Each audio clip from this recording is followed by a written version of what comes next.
Hi friends, ഞാനൊരു പുതിയ video ആയിട്ടാണ് വന്നിരിക്കുന്നത്. അപ്പോൾ ആദ്യം തന്നെ എല്ലാവർക്കും അഡ്വാൻസ് ഹാപ്പി ക്രിസ്മസ്. ഞാൻ ഇന്ന് വീഡിയോയിലൂടെ കാണിക്കാൻ പോകുന്നത് കുഞ്ഞു കുഞ്ഞു ക്രിസ്മസ് ട്രീകൾ എങ്ങനെ ഉണ്ടാക്കാം എന്നുള്ളതാണ്. കുറേ പേർക്കൊക്കെ ക്രിസ്മസ് ട്രീയും സ്റ്റാറും ട്രിപ്പൊക്കെ ഉണ്ടാക്കാൻ ആഗ്രഹമുള്ളവരുണ്ടാവും സ്വന്തമായിട്ട് വീട്ടിൽ തന്നെ. അപ്പോൾ ഈ ക്രിസ്മസ് ട്രീക്കായിട്ട് വേണ്ടത് മെയിനായിട്ട് കട്ടിയുള്ള ചാർട്ടാണ്. കട്ടിയുള്ള ചാർട്ടും പിന്നെ ഗ്രീൻ മാലകളാണ്. ക്രിസ്മസ് ട്രീയിലൊക്കെ തൂക്കണേക്കുള്ള മാലകളാണ്. അപ്പോൾ നമുക്ക് സ്റ്റാർട്ട് ചെയ്യാം എങ്ങനെയാണ് ക്രിസ്മസ് ട്രീ ഉണ്ടാക്കുന്നത് എന്നുള്ളത്. അപ്പോൾ ഫസ്റ്റ് തന്നെ ഞാൻ എടുത്തിരിക്കുന്നത് ചാർട്ടാണ്. കട്ടിയുള്ള ചാർട്ട് വേണമെന്ന് ഞാൻ പറഞ്ഞിരുന്നു. കട്ടിയുള്ളത് തന്നെ നോക്കി വാങ്ങാൻ ശ്രമിക്കുക, അല്ലെങ്കിൽ നമ്മൾ ഉണ്ടാക്കുന്ന ക്രിസ്മസ് ട്രീ ഒരു ബലമില്ലാത്ത പോലെ ആയിരിക്കും. അപ്പോൾ ഞാൻ കട്ടിയുള്ള ചാർട്ട് നമ്മൾ ഈ കടലയൊക്കെ പൊതിയണ പോലെ തന്നെ ഒന്ന് റൗണ്ട് ആക്കി എടുത്തിട്ടുണ്ട്. എന്നിട്ട് നമുക്ക് അങ്ങനെ ആക്കി വരുമ്പോൾ തന്നെ അടിവശം ഷേപ്പ് ഒന്നും ഇല്ലെങ്കിൽ നമ്മൾ ആദ്യമേ ചെയ്യുമ്പോൾ തന്നെ ഒന്ന് ഷേപ്പ് ആക്കി എടുക്കുക. അതിലേക്ക് ഞാൻ ഗ്രീൻ മാലകൾ മേളിൽ നിന്ന് തൊട്ടേ ചുറ്റി തുടങ്ങുകയാണ്. ഞാനിവിടെ യൂസ് ചെയ്തിരിക്കുന്നത് ഗ്ലൂഗൺ ആണ്. ഗ്ലൂഗണ്ണും ഗ്ലൂഗൺ സ്റ്റിക്കും. അപ്പോൾ അതുള്ളവരാണെങ്കിൽ അങ്ങനെ യൂസ് ചെയ്യുക, അതായിരിക്കും കൂടുതൽ നല്ലത് എൻ്റെ അഭിപ്രായം വെച്ച്.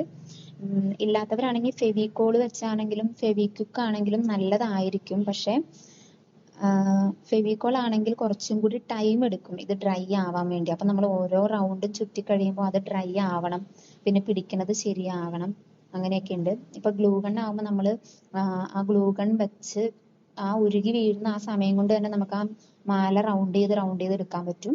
അപ്പൊ നമുക്ക് ആ ഡ്രൈ ആവണ ആ വെയിറ്റ് ചെയ്യുന്ന സമയം കുറയ്ക്കാൻ പറ്റും. ഞാനിവിടെ എടുത്തിരിക്കുന്നത് 2 മാലയാണ്. ഞാൻ 2 മാലയ്ക്കുള്ള വലിപ്പമുള്ള ട്രീ ആണ് ഉദ്ദേശിക്കുന്നത്. ഏകദേശം നമ്മുടെ ക്രിബുകളൊക്കെ വീട്ടിലുണ്ടാക്കുമ്പോൾ ഈ ഒരു ട്രീയുടെ വലിപ്പം ഏകദേശം വരുള്ളൂ. അത് ഉദ്ദേശിച്ചാണ് ഞാൻ 2 മാലയുടെ ട്രീ ഉണ്ടാക്കുന്നത്. അതിലും വലുത് ഉണ്ടാക്കാം, പക്ഷെ അങ്ങനെ ഇപ്പൊ ഞാൻ എടുത്തിരിക്കുന്നത് കട്ടിയുള്ള ചാർട്ടാണ്. പേപ്പറിന് ഒരു പരിധി വരെ നമ്മുടെ വലിപ്പം കൂടുന്തോറും ചിലപ്പോൾ വീണ് പോകാനുള്ള സാധ്യതയൊക്കെ ഉണ്ട്. അതുകൊണ്ട് ഏകദേശം ഈ വലുപ്പം ആയിരിക്കും നല്ലത് പേപ്പർ കൊണ്ട് ഉണ്ടാക്കുമ്പോൾ. അല്ലെങ്കിൽ നിങ്ങൾക്ക് സ്റ്റിക്കുകളൊക്കെ ഉപയോഗിച്ച് ചെയ്യാവുന്നതേ ഉള്ളൂ ഇങ്ങനെ തന്നെ. പിന്നെ നമ്മൾ ഫസ്റ്റ് തൊട്ടേ ചുറ്റി തുടങ്ങുമ്പോൾ നമ്മൾ ഫിനിഷിങ്ങോട് കൂടി തന്നെ ചെയ്തു തുടങ്ങാം. നമുക്ക് ഒരു പ്രാവശ്യം ഒട്ടിച്ചു കഴിഞ്ഞാൽ പിന്നെ അത് പറിച്ചെടുത്ത് വീണ്ടും ചെയ്യുമ്പോഴത്തേക്ക് ആ ഒരു ഭംഗി പോകും. അപ്പൊ ബാലൻസ് വന്ന ചാർട്ട് ഞാനിവിടെ വെട്ടിക്കളഞ്ഞിട്ടുണ്ട്. നമുക്ക് ലാസ്റ്റ് വരുമ്പോഴത്തേക്കും നമുക്ക് കുറച്ച് ബാലൻസ് വരാം. നമുക്ക് കറക്റ്റ് അറിയില്ല എന്തോരം മാല ഇങ്ങനെ ചെയ്ത് വരുന്നുള്ളത്. പിന്നെ ഞാൻ എടുത്തിരിക്കുന്നത് വേറൊരു കട്ടിയുള്ള ചാർട്ടിന്റെ ഒരു കഷ്ണമാണ്. നമുക്ക് ഇതിനൊരു സ്റ്റാൻഡ് പിടിപ്പിക്കണം. അപ്പൊ അതിന് വേണ്ടിയിട്ട് ഞാൻ എടുത്തിരിക്കുന്നത് ഒരു ഈ ചാർട്ടിന്റെ തന്നെ ഒരു കഷ്ണം എടുത്തിരിക്കുകയാണ്. ഇതില് ഇപ്പൊ ഞാൻ നിങ്ങൾക്ക് അതൊരു ബ്രൗൺ കളർ ചാർട്ട് വാങ്ങുവാണെങ്കിൽ ഇങ്ങനെ പണി വരില്ല. ഞാനിപ്പോ അതിൽ കളർ ചെയ്തേക്കുവാണ്. വൈറ്റ് ചാർട്ടിൽ ഞാൻ കളർ ചെയ്തെടുത്തേക്കണതാണിത്. അപ്പോൾ നിങ്ങൾക്ക് ബ്രൗൺ കളർ ചാർട്ട് വാങ്ങുന്നതായിരിക്കും കൂടുതൽ നല്ലത്. എന്നിട്ട് ഞാൻ അതിന്റെ അടിവശത്ത് ഒരു ചെറിയ കട്ടിയുള്ള ചാർട്ട് തന്നെ വെച്ചിട്ട് ഒന്ന് ഉറപ്പായിട്ട് നിൽക്കാൻ വേണ്ടിയിട്ട് ഒരു ചെറിയൊരു കഷ്ണം വെച്ച് കൊടുത്തിട്ടുണ്ട്. അല്ലെങ്കിൽ നിങ്ങൾക്ക് കാർഡ്ബോർഡ് കഷ്ണം ആണെങ്കിലും കുഴപ്പമില്ല, അതാണെങ്കിൽ ഇച്ചിരി കൂടെ നല്ലതായിരിക്കും. എന്നിട്ട് ഞാൻ അതിന്റെ മേൽവശം കട്ട് ഇതുപോലെ കട്ട് ചെയ്തിട്ട് അതിൽ ഫെവിക്കോൾ ആണ് തേച്ചിട്ടു. ഉണ്ടാക്കാനായിട്ട് ഞാൻ ജസ്റ്റ് പെൻസിലും കൊണ്ടൊന്ന് ബോർഡർ ലൈൻ കൊടുത്തു. ഗ്ലിറ്ററിങ് പേപ്പറിലാണ് ഞാൻ ഇതിൽ ചെയ്തെടുത്തിരിക്കുന്നത്. 1 സൈഡാണ് ഗ്ലിറ്ററിങ് ഉള്ളത് ഈ പേപ്പറിന്. അപ്പൊ നമുക്ക് 2 സൈഡും വേണം എന്നാണെങ്കിൽ ഇതുപോലെ തന്നെ ഒരു സ്റ്റാറും കൂടി ഉണ്ടാക്കി ഫെവിക്കോൾ വെച്ച് 2 സൈഡ് ഒട്ടിച്ചു കൊടുത്താൽ മതി. അപ്പൊ 2 സൈഡിലും ഗ്ലിറ്ററിങ് വരുന്ന പോലത്തെ സ്റ്റാർ കിട്ടും. പിന്നെ നമുക്ക് വേണ്ടത് മഞ്ഞിനെ നമുക്ക് സൂചിപ്പിക്കാൻ വേണ്ടി ഞാൻ എടുത്തിരിക്കുന്നത് തെർമോകോൾ ബോൾസ് ആണ്. ഇത് ചെറിയ മാലയുടെ ട്രീ ആയതുകൊണ്ട് തന്നെ ഞാൻ ചെറിയ തെർമോകോൾ ബോൾസ് ആണ് എടുത്തിരിക്കുന്നത്. നമ്മുടെ ഇഷ്ടത്തിന് നമുക്ക് വലിയ തെർമോകോൾ ബോൾസ് വേണം, അങ്ങനെയാണെങ്കിൽ നമുക്ക് അങ്ങനെ വെക്കാം. പക്ഷെ ഇതൊരു ചെറിയ ട്രീ ആയതുകൊണ്ട് ഇത് മതിയാകും. ഇതായിരിക്കും ഭംഗിയെന്ന് എനിക്ക് തോന്നി.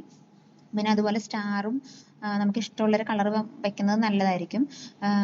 കൂടുതലും ട്രീക്ക് ചേരുന്നത് ഗോൾഡൻ കളറും റെഡ് കളറൊക്കെ ആയതുകൊണ്ടാണ് ഞാൻ റെഡ് കളർ സ്റ്റാർ വെച്ചത്. അത് നമുക്ക് ഇഷ്ടമുള്ള പോലെ വെക്കാം. അപ്പോൾ ഏകദേശം നമ്മുടെ ക്രിസ്മസ് ട്രീയുടെ രൂപം ആയി കഴിഞ്ഞു. അപ്പം എൻ്റെ വീഡിയോ എല്ലാവർക്കും ഇഷ്ടപ്പെട്ടിട്ടുണ്ടെന്ന് വിചാരിക്കുന്നു. ഞാനപ്പോൾ ഈ ക്രിസ്മസ് ട്രീ ഉണ്ടാക്കി കഴിഞ്ഞപ്പോൾ കുറേ പേര് ഇത് കണ്ട് എനിക്ക് ഓർഡർ തന്നിരുന്നു. എല്ലാവർക്കും ഇഷ്ടപ്പെട്ടു. അതുപോലെ കുറേ പേര് അഭിപ്രായം പറഞ്ഞിരുന്നു. അതുപോലെ കടകളിലൊക്കെ ചോദിച്ചു നോക്കി എന്തായാലും എടുക്കും എന്നൊക്കെ പറഞ്ഞപ്പോൾ ഞാൻ കടകളിലും ചോദിച്ചു. അപ്പൊ എൻ്റെ ക്രിസ്മസ് ട്രീ ഞാൻ കടയിൽ ഇങ്ങനെ ഒരു സാമ്പിൾ കൊണ്ടുപോയി കാണിച്ചപ്പോൾ അവർക്ക് ഇഷ്ടപ്പെട്ടു. അവരവിടെ വെച്ചു. പിന്നീടും എനിക്കത് ഓർഡർ തന്നു.